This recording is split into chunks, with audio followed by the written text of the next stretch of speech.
Saya baru lagi dari Makam Pahlawan untuk mengiringi jenazah mantan Perdana Menteri dan juga alumni Universiti Malaya, sahabat dan keluarga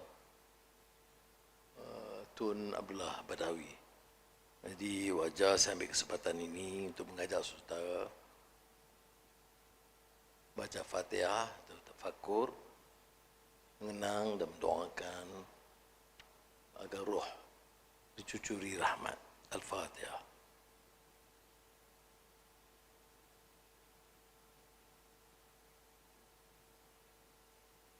Rakan-rakan yang saya muliakan, Saudara Menteri Pendidikan Tinggi Zamri ataupun Aisyah Ong, Nur Azwan, Chancellor, Profesor Khadijah yang menyelenggara, dan Anwar, dan ahli lembaga, dan rakan-rakan yang saya muliakan. Ramai menteri-menteri ada ni, Chan Likang ada, Menteri Perpaduan pun ada, menteri ada, dan yang penting juga ramai ahli parlimen. Itu perkembangan baik di Malaysia ni. Daripada bergelut soal-soal lain, soal-soal remeh-temeh. Jadi ini ada isu yang agak lebih substantif, membicara soal bangsa, negara dan masa depan peradaban.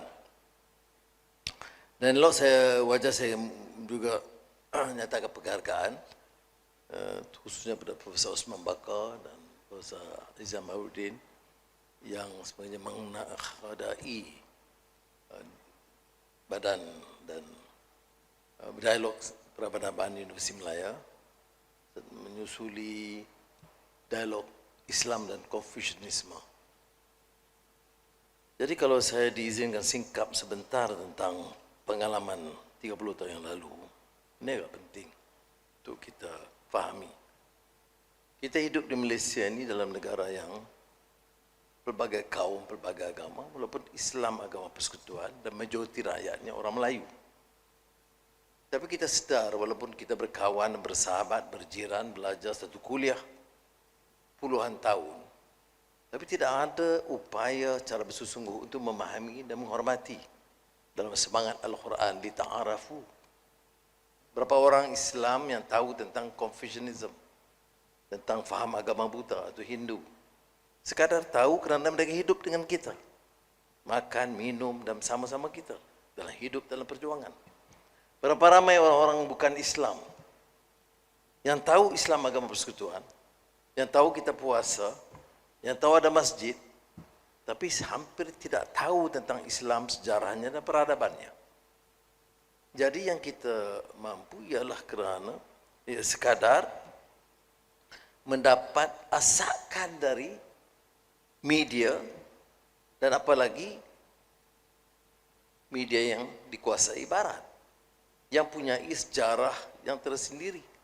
Saudara-saudara sedia tahu tentang pandangan yang dilontarkan oleh Edward Said dalam Orientalism atau culture imperialism,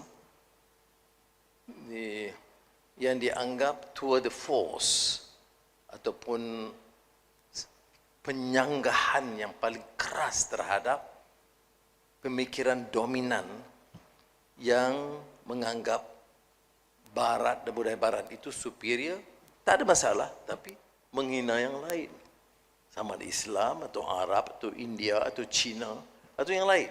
The other itu dengan konotasi meremeh dan merendahkan.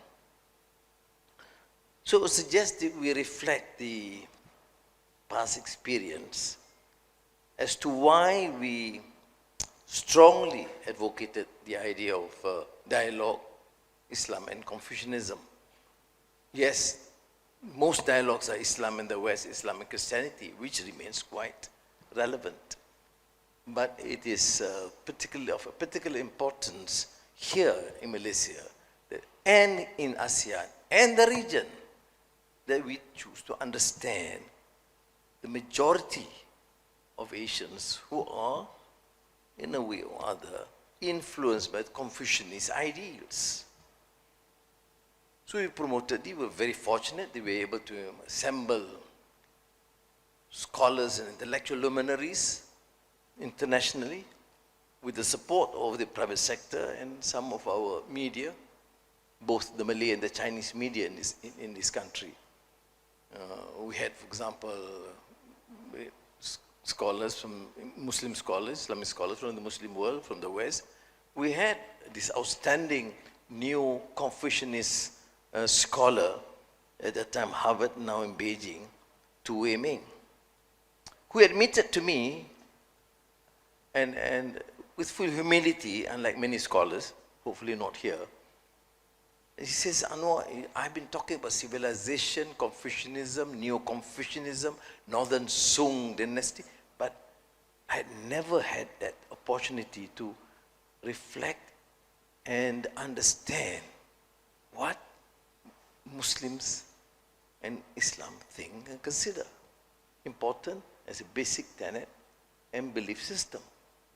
And it was here, with this encounter, that he realized, being an expert in Neo-Confucianist ethics and philosophy, that he needs to grapple with this issue, because otherwise he's only fed with Al-Qaeda, ISIS, and the battle and the civil wars and the strong prejudice against the Muslims and Islam, as now reflected in what is considered or popularly known as Islamophobia. That was the background. So I was discussing with Osman. Osman, a scholar, he doesn't worry about money or stuff. He just says, I think are you serious? I said, of course. Then set up this center. Yeah, and I said, well, we need to, yeah, then you are also finance minister. So he thinks he can give instructions to me. And unfortunately, he did. And we set it up. And thank you to him and Azizan following that and many others. But let us reflect in all seriousness and honesty. Have we succeeded? Yes, we did what we could. Have we succeeded? I would say, in all honesty, we have not. The rancor or rancorous exchanges in terms of rising fascism, racism, religious bigotry has been increasing. Notwithstanding so much talk about da'wah bil hikmah, which means you want to promote da'wah with wisdom. Wal maw'azatil hasana wajadilhum millati ahsan. Repeated 3 times. You want to promote Islam? Yes. What is the criteria? 1, hikmah. And 2, ihsan. I mean, it must be wise, and but it's not reflected in what we do, what we hear, what we see. Sometimes it is full of hatred and misunderstanding, prejudices, and playing to this gallery. And from time to time we'll have problems with some mosque or some Hindu temple, and here you are. Never mind about facts, never mind about truth, never mind about correctness. It's just how you can incite the hatred and distrust for one another. And it's not easy. The level of sophistication, exposure in terms of knowledge in the West, particularly Europe, United States, of course, is accepted. Nobody questioned that the level of understanding and technological advancement and quality education is far superior in the West. But at the same time, you have also growing fascism. It is clearly a contradiction in terms. How is it possible that those who have acquired knowledge, promoted as doctors of letters, and promoted as professors, and not able to profess anything wise or promoting good values, but preaching hatred? So there is some basic flaw, deficiency, or deficit in what we understand as education or quality of education, or the purpose of life. That's why I tried in this Madani. I don't know what Zamri may think this is a bit too philosophical, or I don't know, but he didn't say it to me. No, I'm joking, don't worry.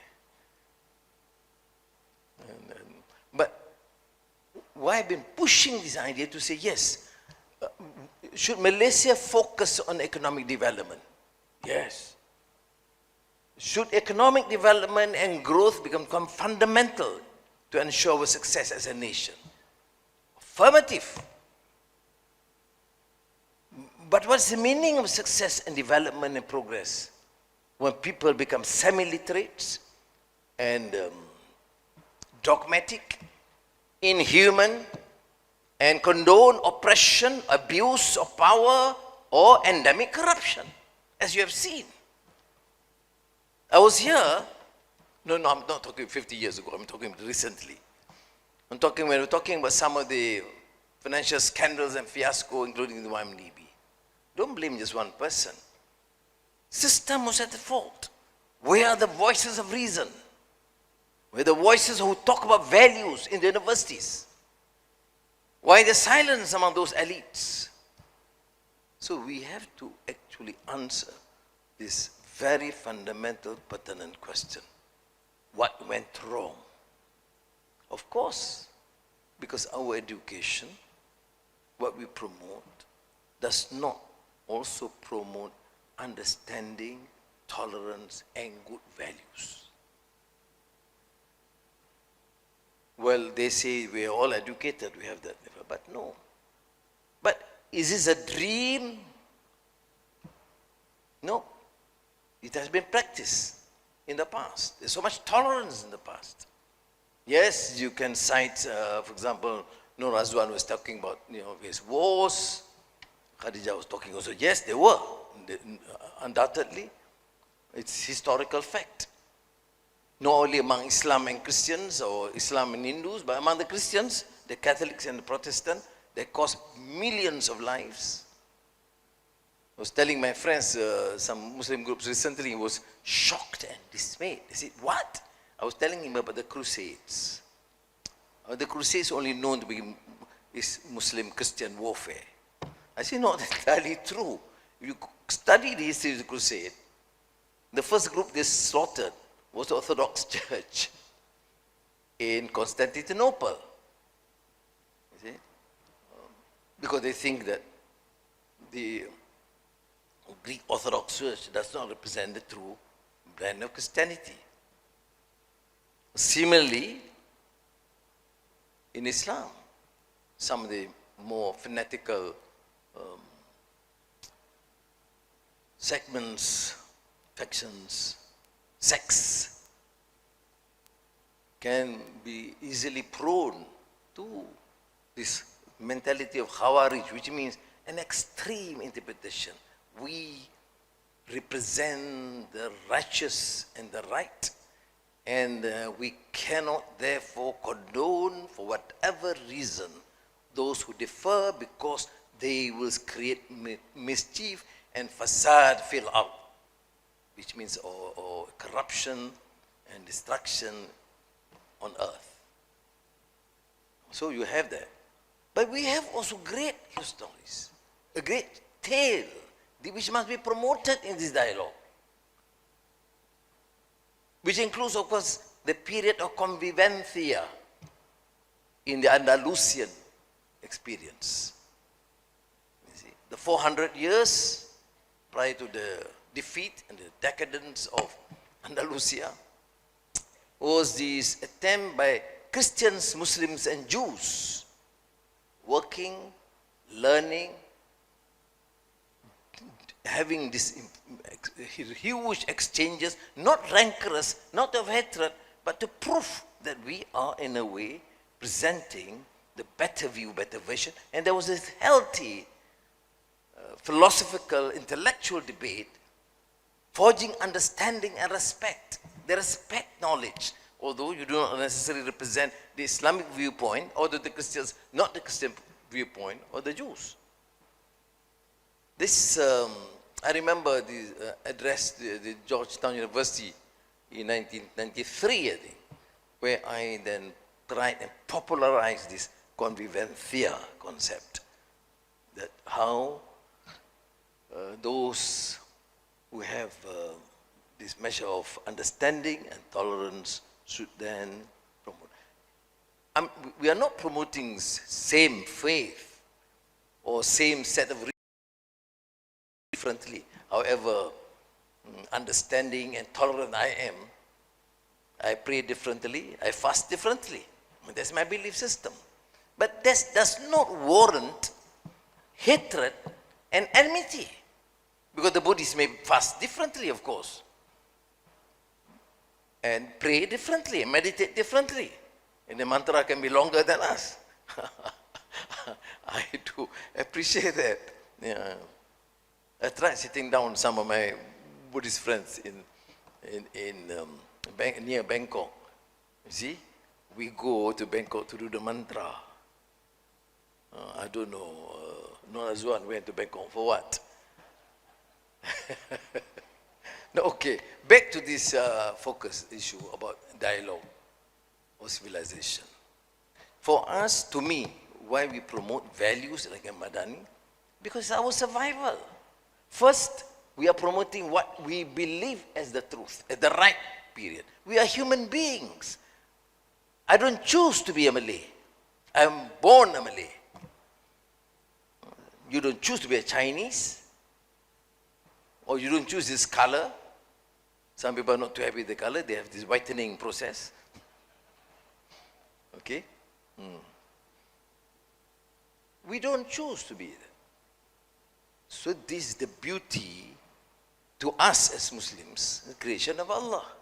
That's why the term is ta'arafu, and recognition of different tribes. Even during the Prophet, the period of the Prophet Muhammad sallallahu alaihi wasallam, you know about, okay, the Meccan community, the Quraysh, and of course, Yathrib, the Medina, different sects, but okay, they are different, they are all Arabs.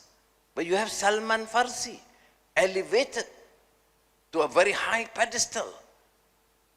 The Sahaba companion that suggested the first translation of the Quran into a foreign language, Persian.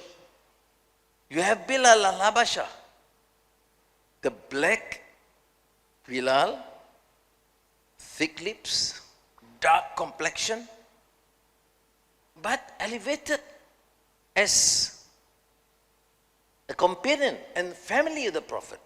There's one incident, for example, but this is not promoted. Why is promoted? Sometimes you see, not that I'm intolerant listening to some of this tazkirah. They just, how the Christians are trying to take over and Christianize Penang. My goodness, I'm from Penang. And that the azan is not heard in Penang.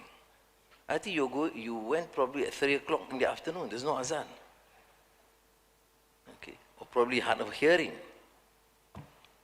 And then, this influence of Chinese political party is a threat to the country. I mean, you go on. Why don't you come out with a solution? Why don't you come up with it? Well, there are also some strength and goodness in them. Of course, there's some rotten Chinese, not here, I mean, Chan Chung, Ling Kang, they are good people. But there are some nasty guys. But so are there some nasty Malays or nasty Indians and Hindus. So what? Choose the good ones, promote the good ones. They represent our conscience, our values. That's important. But you don't go and preach hatred and feeling of insecurity. We will destroy the fabric of this country, and nobody would gain. You see, in any multiracial pluralistic society or country, it's a major battle. How to ensure there is peace and political stability. Without that, there's no dialogue. What dialogue are you talking about when there's ensuing battle and fighting?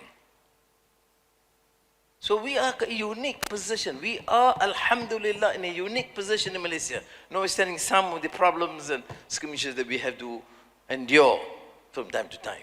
We are in a unique position to showcase that we can survive and manage as a community. But what I'm saying is reflecting what is the present predicament that we have to accept. What? For the last 30 years, Osman, you've been preaching about dialogue. I want you to talk to some of our members of parliament to understand that. You have absolutely zero understanding about appreciating and understanding and respecting one another. Some of the speeches represent just the most extreme voice against reason. And that you want the National Unity Minister struggling to try and promote the understanding. Good luck to him. But we cannot fail. So that is why I come here. And colleagues in Universiti Malaya, to show, to not only impress upon you, but to show that we are committed to this. And we cannot fail. All right? This must be this voice of reason. I always say, they challenge. They says, Anwar, under you, you're too multiracial, you're too kind to the rest, we will fail.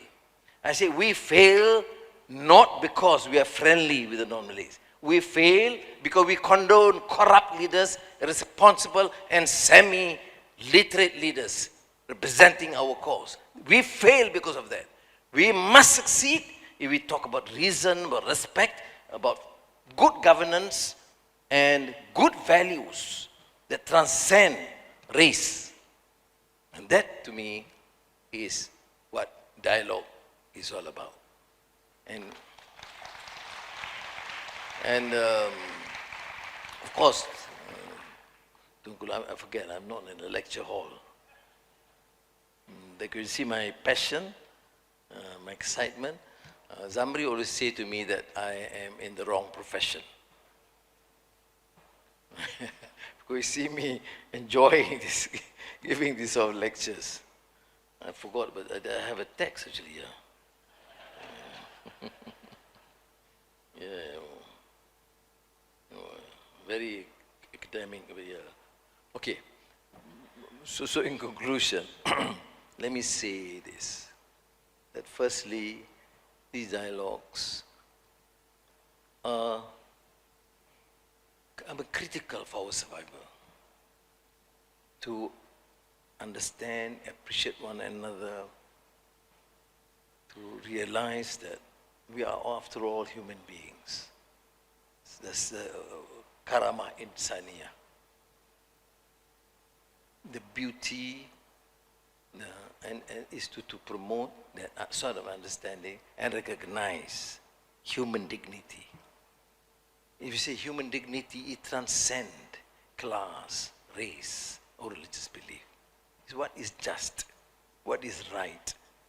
And it can only be done through some ihsan and rahmah, compassion, and strong believer in the principle of justice. Is it easy? No. I can tell you, now that I'm here in the stewardship of this country, I am telling you it's not easy. Not many would appreciate this. If I talk to the masses or the so-called elites in KL or Ipoh or Penang or Sabah or Sarawak, not many will appreciate.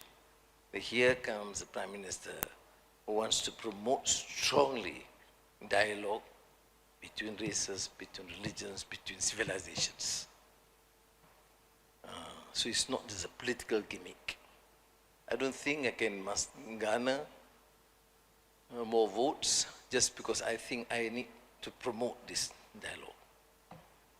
But believe me, and I am appreciative of the fact that so many of our younger MPs are here, that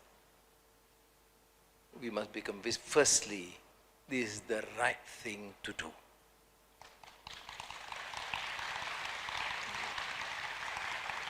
Because that's what all our religions tell us.